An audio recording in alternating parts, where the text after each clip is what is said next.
And with no cell phone, no Snapchat or Instagram, I couldn't look up any information. We get there, and one of the first things I noticed was that the other kids' hair was several shades of blonde, and most of them had blue eyes. Meanwhile, this is what we look like. The first night, the camp director gathered everyone around the campfire and said, "Kids, we have a very international camp this year. The Atencios are here from Venezuela." The other kids looked at us as if we were from another planet. They would ask us things like, "Do you know what a hamburger is?" Or, "Do you go to school in a donkey or a canoe?" I would try to answer in my broken English, and they would just laugh. And I know they were not trying to be mean. They were just trying to understand who we were and make a correlation with the world they knew. We could either be like them or like characters out of a book filled with adventures like Aladdin or The Jungle Book. We certainly didn't look like them. We didn't speak their language. We were different. And when you're 7 years old, that hurts. But I had my little sister to take care of, and she cried every day at summer camp. So I decided to put on a brave face and embrace everything I could about the American way of life. We later did what we called the summer camp experiment for 8 years in different cities that many Americans haven't even heard of. What I remember most about these moments was when I finally clicked with someone. Making a friend was a special reward. Everybody wants to feel valued and accepted, and we think it should happen spontaneously, but it doesn't. Ready for trouble? When you're different, you have to work at belonging. You have to be either really helpful, smart, funny, anything to be cool for the crowd you want to hang out with. Later on, when I was in high school, my dad expanded on his summer plan, and from Caracas, he sent me to Wallingford, Connecticut for senior year of high school. This time, I remember daydreaming on the plane about the American high school experience with a locker. It was going to be perfect, just like in my favorite TV show, Saved by the Bell. I get there, and they tell me that my assigned roommate is eagerly waiting. I open the door, and there she was, sitting on the bed with a headscarf. Her name was Fatima, and she was Muslim from Bahrain, and she was not what I expected. She probably sensed my disappointment when I looked at her because I didn't do too much to hide it.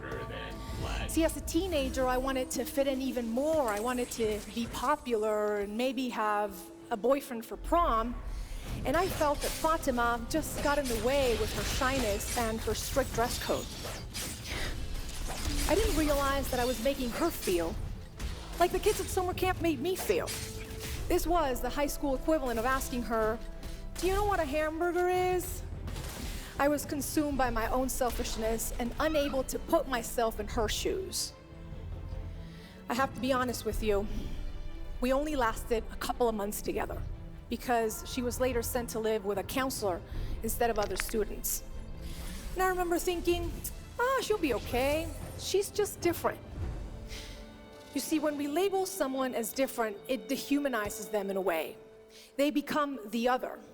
They're not worthy of our time, not our problem, and in fact, they, the other, are probably the cause of our problems. So how do we recognize our blind spots? It begins by understanding what makes you different, by embracing those traits. Only then can you begin to appreciate what makes others special. Follow the compass in their And I remember when this hit me, it was a couple of months after that. I had found that boyfriend for prom and made a group of friends and practically forgotten about Fatima until everybody signed on to participate in this talent show for charity. You needed to offer a talent for auction, and it seemed like everybody had something special to offer. Some kids were going to play the violin, others were going to recite a theater monologue, and I remember thinking, we don't practice talents like these back home. But I was determined to find something of value. So the day of the talent show comes, and I get up on stage with my little boombox, I put it on the side, and I press play, and a song by my favorite emerging artist, Shakira, comes up. True And I go, whenever, wherever, we're meant to be together. And I said, my name is Mariana, and I'm gonna auction a dance class. And it seemed like the whole school raised their hand to bid. My dance class really stood out from like the 10th violin class offered that day. And going back to my dorm room, I didn't feel different. I felt really special. And that's when I started thinking about Fatima, the person that I had failed to see as special when I first met her. She was from the Middle East, just like Shakira's family was from the Middle East. She could have probably taught me a thing or two about belly dancing, had I been open to it. Now I want you all to take that sticker that was given to you at the beginning of our session today, where you wrote down what makes you special, and I want you to look at it. If you're watching at home, take a piece of paper and write down what makes you different. You may feel guarded when you look at it, maybe even a little ashamed, maybe even proud. But you need to begin to embrace it.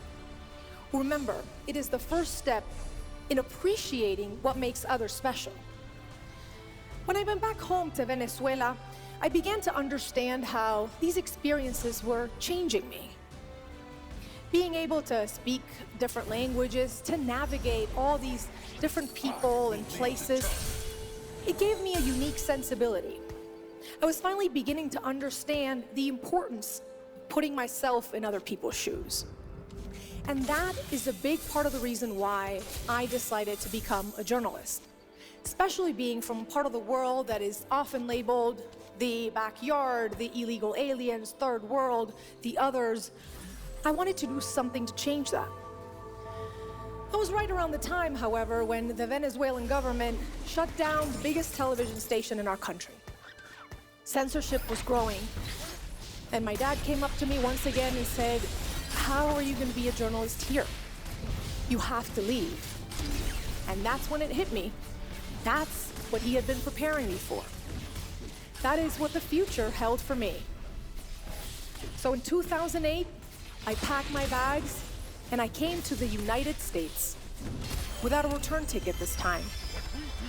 I was painfully aware that at 24 years old, I was becoming a refugee of sorts, an immigrant, the other, once again, and now for good. I was able to come on a scholarship to study journalism. And I remember when they gave me my first assignment to cover the historic election of President Barack Obama. And I felt so lucky, so hopeful. I was like, yes, this is it. I've come to post-racial America, where the notion of us and them is being eroded and will probably be eradicated in my lifetime.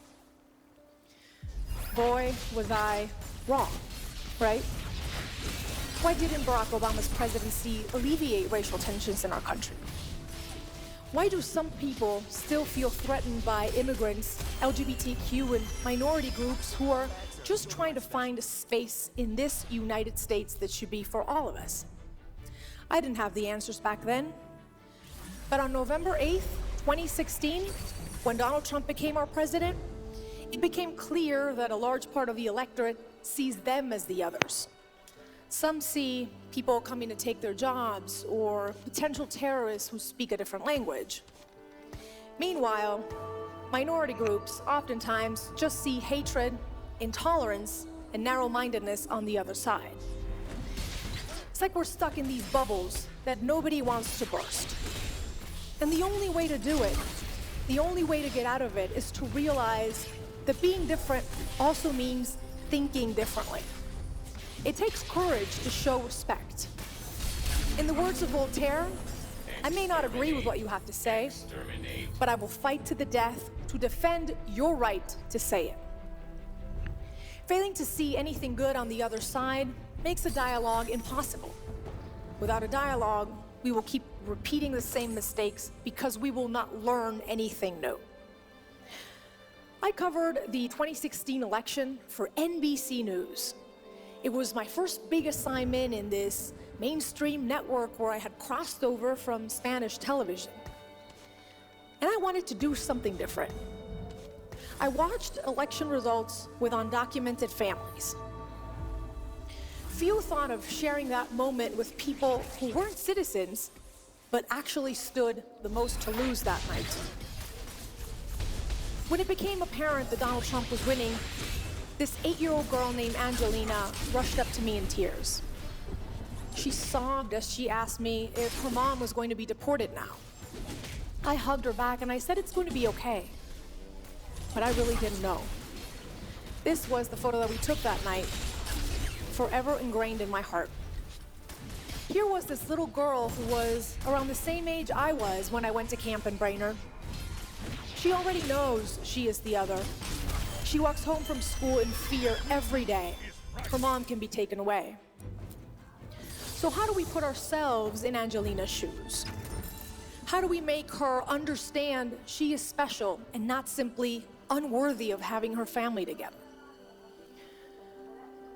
By giving camera time to her and families like hers, I tried to make people see them as human beings and not simply illegal aliens.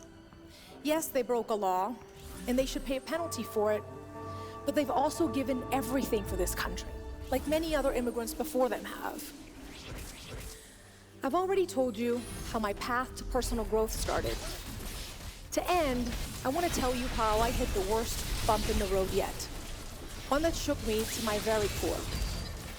The day, April 10th, 2014. I was driving to the studio and I got a call from my parents. "Are you on the air?" they asked. I immediately knew something was wrong. "What happened?" I said. "It's your sister.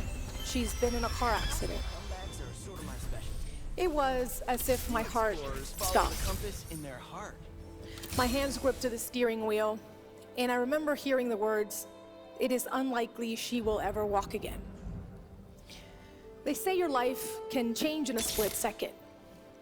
Mine did at that moment. My sister went from being my successful other half, only a year apart in age, to not being able to move her legs, sit up, or get dressed by herself. And this wasn't like summer camp where I could magically make it better. This was terrifying. Throughout the course of 2 years, my sister underwent 15 surgeries, and she spent most of that time in a wheelchair. But that wasn't even the worst of it. The worst was something so painful, it's hard to put into words, even now. It was the way people looked at her, looked at us, changed. People were unable to see a successful lawyer or a millennial with a sharp wit and a kind heart. Everywhere we went, I realized that people just saw a poor girl in a wheelchair. They were unable to see anything beyond that. After fighting like a warrior, I can thankfully tell you that today my sister is walking and has recovered beyond anyone's expectations. Thank you. But during that traumatic ordeal, I learned there are differences that simply suck, and it's hard to find positive in them. My sister's not better off because of what happened. But she taught me you can't let those differences define you. Being able to reimagine yourself beyond what other people see. That is the toughest task of all, but it's also the most beautiful. You see, we all come to this world in a body. People with physical or neurological difficulties, environmentally impacted communities, immigrants, boys, girls, boys who want to dress as girls, girls with veils, women who've been sexually assaulted, athletes who bend their knee as a sign of protest, Black, white, Asian, Native American, my sister, you or me. We all want what everyone wants, to dream and to achieve.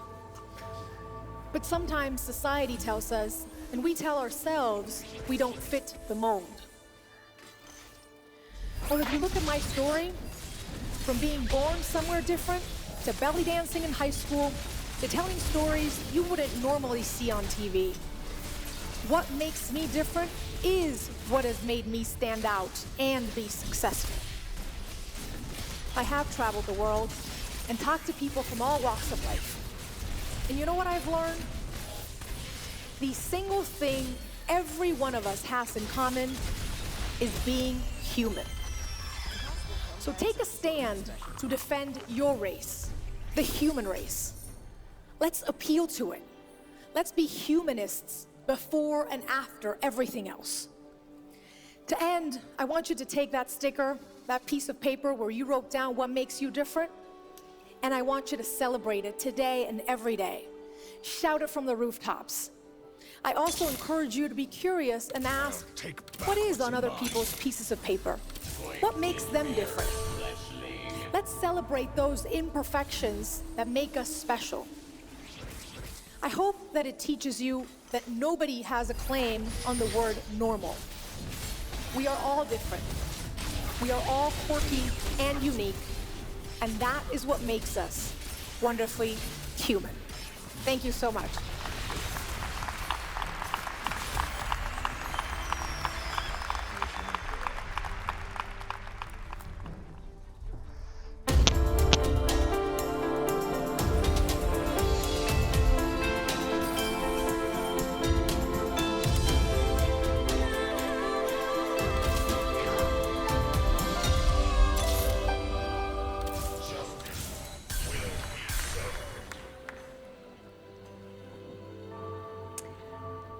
So for the past 20 years, I've been helping Malaysians and other Southeast Asians to speak better English.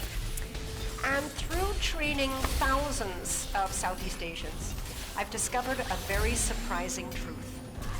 I've discovered that how well somebody communicates in English actually has very little to do with their English level. It has a lot to do with their attitude towards English. There are people out there who have a very, very low level of English and they can communicate very, very well. One of them that I remember was a student, a participant of mine named Faisal. He was a factory supervisor. English level very, very low. But this guy could just sit and listen to anybody very calmly, clearly, and then he could respond, absolutely express his thoughts beautifully at a very low level of English. So today I want to share with you what is so different about people like Faisal. How do they do it? And second of all, why is this so important, not only to you, but to your children, to your community, and to the future of Malaysia? And third of all, what's one thing you can do starting today if you want to speak with that calm, clear confidence that people like Faisal has? So first of all, what is so different? How do people like Faisal do it? So to answer that question, I'm going to take you back about 10 years, okay?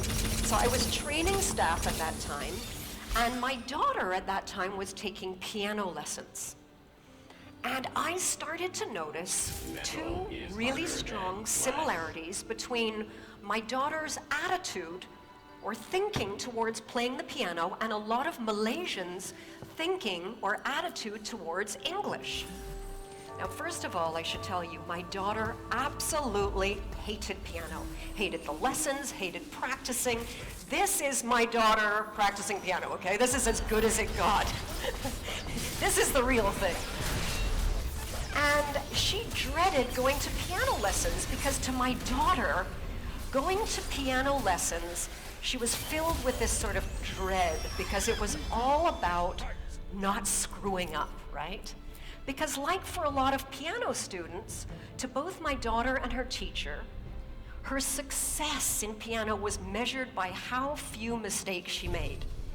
Now at the same time, I noticed that a lot of Malaysians went into English conversations with the same sort of feeling of dread, this sort of feeling that they were going to be judged by how many mistakes they were going to make and whether or not they were going to screw up. Now, the second similarity that I noticed was to do with self-image. You see, my daughter, she knew what good piano sounded like, right? Because we've all heard good piano. And she knew what her level was, and she knew how long she'd have to play for to speak, to play like that. And a lot of Malaysians, I noticed, had this idea of what good, proper English is supposed to sound like. And what I see a lot of you nodding. and what their English sounded like and how far they'd have to go to get there. And they also felt like they were, like my daughter, just bad. Bad piano player, bad English speaker, right? My English not so good lah, cannot, sorry, shaya, cannot. So I could see these similarities, but I still couldn't figure out, okay, what is it about these people like Faisal that are so different that can just do it smoothly, calmly, with confidence? And one day I discovered that answer, and I discovered it quite by chance. It was a day when my computer broke down and I had to go to a cyber cafe. Now, okay, it was my first time, and I discovered cyber cafes are disgusting places, okay? They're really gross. They're smelly, and they're filled with boys, and they're all playing noisy, violent games. They're just disgusting places. But I had to go there. So I sit down, and I start noticing this guy beside me, and I become very, very interested in this guy next to me. Now, this guy is playing this game that is basically, it's like shooting people until they die, and that's it, right? That's the game, right? And I'm noticing that this guy is not very good. He's like, in fact, terrible, right? Because I'm looking and I'm seeing like a lot of shooting and not much dying, right? But what really interested me was behind this lousy player were three of his friends sort of standing there watching him play. What I really noticed was, even though this guy was terrible, even though his friends were watching him, there was no embarrassment. There was no feeling of being judged. There was no shyness. In fact, quite the opposite. This guy's like totally focused on the bad guy, smile on his face. All he can think about is killing these guys, right? And I'm watching him and I suddenly realized, this is it. This is the same attitude that people like Faisal have when they speak English. Just like this guy, when Faisal goes into an English conversation, he doesn't feel judged. He's entirely focused on the person that he's speaking to and the result he wants to get. He's got no self-awareness, no thoughts about his own mistakes. Now I want to share with you a real, true example to paint a picture of somebody who speaks English like they're playing piano and someone who speaks English like they're playing a computer game. And this is a true story. Happened to me. A while ago, I was in a pharmacy. I had to buy Omega. My doctor said I should get Omega. And I go to the shelf, there's tons of Omega. There's Omega that's high in DHA, Omega that's high in EPA, and I don't know which one to buy. Now the sales rep happened to be there, and I saw she was like this well-dressed professional woman. I walk over to her and I see this look as she sees me, this sort of, it's a look I recognize very well. Her eyes go all wide. It's sort of that panic, oh my God, I gotta speak to a native speaker and she's gonna judge me and notice my mistakes. I go up to her and I explain my situation, which Omega do I get? And she starts explaining to me everything about DHA and EPA you could possibly imagine. She speaks very quickly, goes all around in circles, and when she finishes, no idea what to buy. So I turn to the girl behind the counter. Now the girl behind the counter, I heard her before, her English level is very low. But when I walk over to her, this girl, there's no fear. In fact, she's just looking at me. You know that look? Like, yeah, okay, so how? Yeah, I've been in Malaysia a long time. So I go up to her and I explain the problem, EPA, DHA. She looks at me, she says, okay, EPA for heart, DHA for brain. Your heart okay or not? So I said, yeah, I said my heart is really, I think it's pretty good. She says, your brain okay or not? I said, yeah, no. No, my brain is not as good as it used to be. She looked, she said, okay lah, you take Omega DHA, can? Problem solved, right?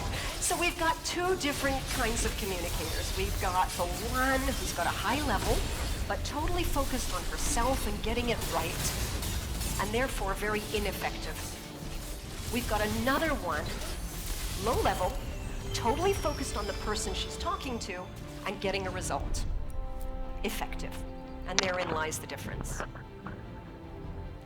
Now, why is this distinction so important, not just to you, to your children, but to the future of Malaysia and countries like Malaysia? And to answer that, let's take a look at who actually is speaking English in the world today, okay?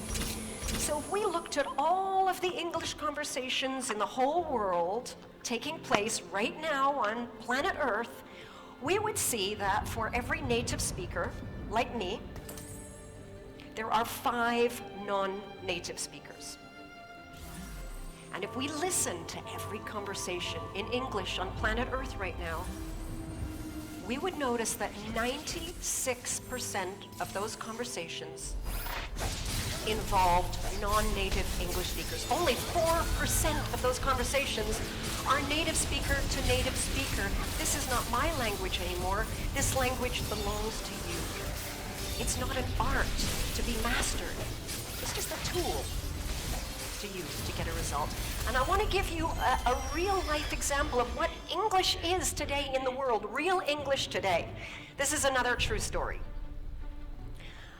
I was at a barbecue a little while ago. This was a barbecue for engineers from all over the world. And they were making hot dogs. Now, some of the hot dogs were regular hot dogs, and some were these cheese hot dogs, you know, with the cheese in the middle. French engineer is cooking the hot dogs, and he turns to this Korean engineer and he says, would you like a hot dog? And the Korean guy says, yes, please. He says, do you want the cheese? And the Korean guy looks around at the table. He says, I no see cheese. French guy says, the hot dog contains the cheese. Korean guy doesn't understand him, right? So the French engineer tries again. The hot dog is making from with the cheese. Korean guy still doesn't understand. He tries again. He says, the hot dog is coming from, no, the cheese is coming from the hot dog. Korean guy cannot understand. Now this Japanese engineer who's been listening to this conversation turns to the Korean engineer and he says, cheese integrator. He understands, okay? Everybody understands. So this is what English is today. It's just a tool to play around with to get a result, like a computer game. Now the challenge is that we know in schools all around the world, right? English is not really being taught like it's a tool to play with. It's still being taught like it's an art to master. And students are judged more on correctness than on clarity. Some of you might remember the old comprehension exam in school. Does anybody remember in school when you would get a question about a text that you read? You'd have to read through some text, right? And then answer a question to show that you understood the text.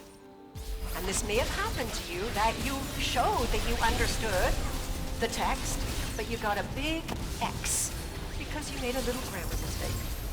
Like this student. Now this student clearly understood paragraph 4, but no, not correct, because he left the letter N off the word environment. But in the real world, what would matter? In the real world, what would matter is, did you understand the email or did you understand your customer so that you can go ahead and take action? Now the problem that I see here over and over is that people take the attitude they developed about English in school and they bring it into their adult life and into their work. And if you're in a stressful situation and you're having a conversation and you're trying to give a result to someone and say it correctly, your brain multitasks. It cannot do two things at once. And what I see is the brain just shutting down. And you may recognize these three symptoms of the brain shutting down. The first one is that your listening goes. Someone's talking to you and you're so busy thinking about how you're going to respond and express yourself correctly, you don't actually hear what the other person said. And I can see a lot of nodding in the audience.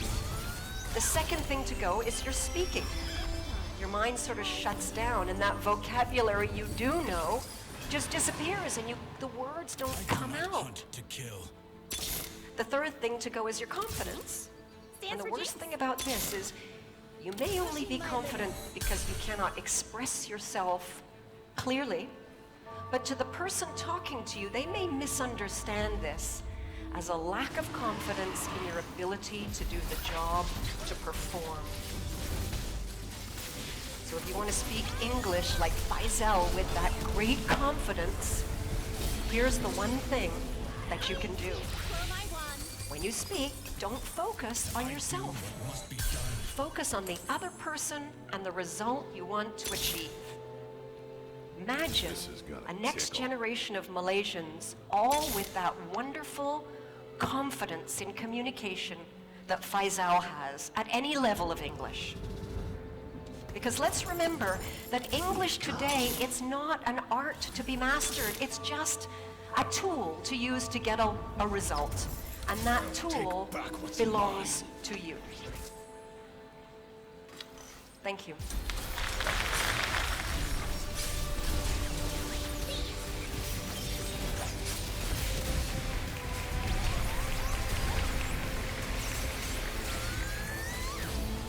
So, there's a myth. Part of the plan I just made up.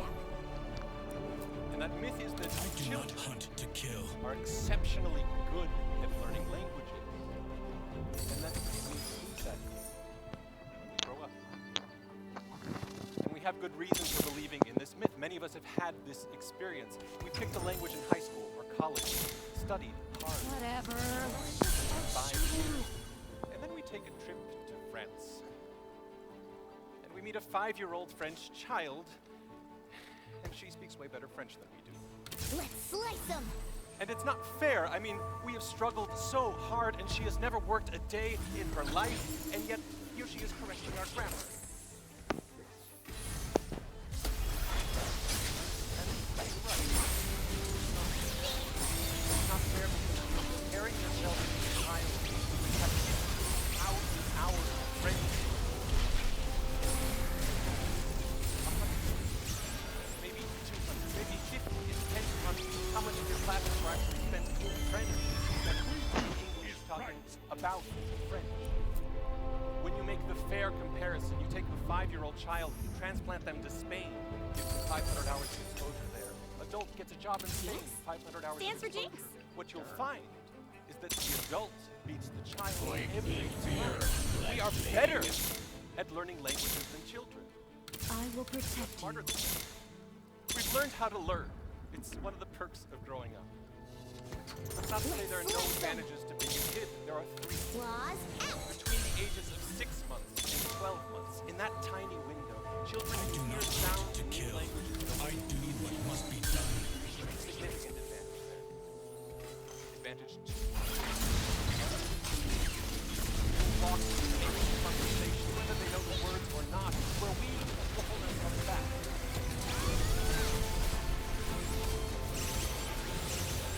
Neither of those out.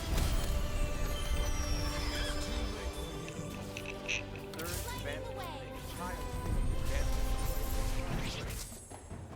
We don't have 15,000 hours to spend learning French. So, to succeed at this, we need something that works better than what children do. To talk about what that might look like, I want to talk about some of my own experiences. I began my language learning journey with Hebrew in kindergarten and elementary school. I studied for 7 years, and at the end of those 7 years of study, I could read the Hebrew alphabet. Rally to me. So I tried again. In junior high and high school, I was fortunate. I went to a high school that offered Russian, of all things, with really good teachers. And so I took Russian for 5.5 years. I I studied hard, I did well on my tests, I did all of my homework, and at the end of those 5.5 years, I could read the Russian alphabet.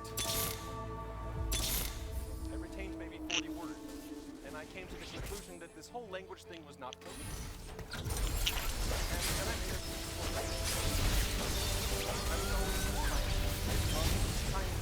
I wanted to be a nuclear engineer. Plasma physics was my thing as a kid. Next time, But I had this try hobby. to leave a dent. That hobby was singing. I sang musical theater and opera.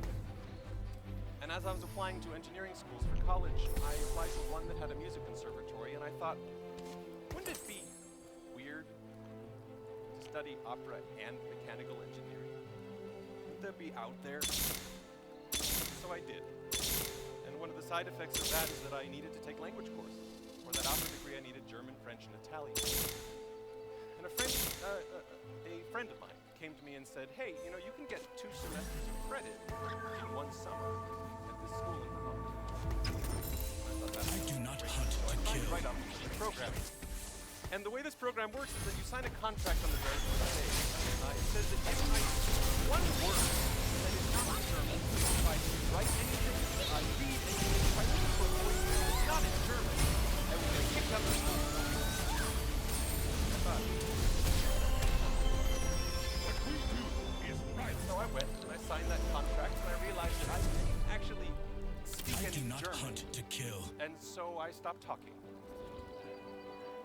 And someone came up to me and he said, Hallo, ich heiße Joshua, wie heißt du? And I said, Hä? He said, Hallo, ich heiße Joshua, wie heißt du? And I said, ich heiße Gabriel.